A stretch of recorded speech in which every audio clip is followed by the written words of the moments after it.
ব্যস্ত ছিল।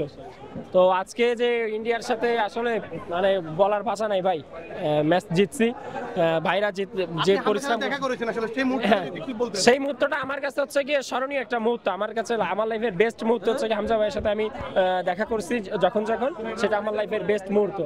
তা এত বড় মানের একটা প্লেয়ার, তার যে ব্যবহার এত বিনয়ী, এটা আসলে হামজা ভাইকে না দেখলে বাংলাদেশের মানুষ কখনো জানতো না, বাংলাদেশের মানুষ বুঝতো না যে তার মতন একটা প্লেয়ার, এত বড় একটা স্টারের এত যে বিনয়ী একটা মানুষ হতে পারে। So Gold's Gym across 30 plus countries. With over 700 plus locations worldwide, train anywhere, belong everywhere. ভারতের ম্যাচ আসলে এটা তো বললাম না, এটা হচ্ছে আমাদের মাতৃত্বের লড়াই যখন আসে তখন ভারতের সাথে ম্যাচ আসলে আমাদের তেমনটা আসে। ঠিক আমাদের টাইগাররা, আমাদের বাঘের বাচ্চারা আজকে বাঘের মতন খেলছে, ইভেন জয় সেনাই আনছে। এই ভারত আমাদের সামনে কিছু না, ভারতের ম্যাচও ভারতের মাঠেও খেলছে, তারা আমাদের সামনে তখনও কিছু ছিল না, এখন তো আমাদের কাছে কিছু নাই। আমরা ভারতকে কাউকে আর গুনার সময় নাই আমাদের, আমরা ইনশাল্লাহ ফোকাস আমাদের অলওয়েজ সামনে এখন থেকে ইনশাল্লাহ, আমাদের আর পিছিয়ে তাকানোর কোনো সুযোগ নাই।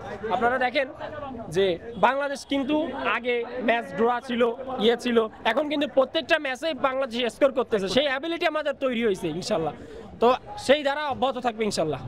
আর সব মিলিয়ে আসলে আজকে পুরো ম্যাচের যে গোলটা ছিল, মুরসালিনের গোলটা কেমন ছিল? মুরসালিনের গোলটা আসলে অসাধারণ গোল ছিল, অসাধারণ গোল ছিল, একদম ওয়ার্ল্ড ক্লাস একটা গোল ছিল আজকে মুরসালিনকে অসংখ্য ধন্যবাদ জানাই এ নিয়ে।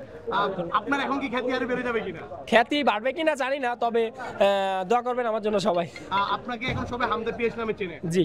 এখন যে এই যে হামজার যে জয় জয়কার চলছে বাংলাদেশের ফুটবলে, আপনি তো বাড়তি উন্মাদনা পাবেন এখন। বাংলাদেশে যেমন জয় জয়কার চলছে, হামজা ভাইয়ের জন্য আমারও আল্লাহর রহমতে অনেক জয় জয়কার চলছে, সব আপনাদের দোয়াই।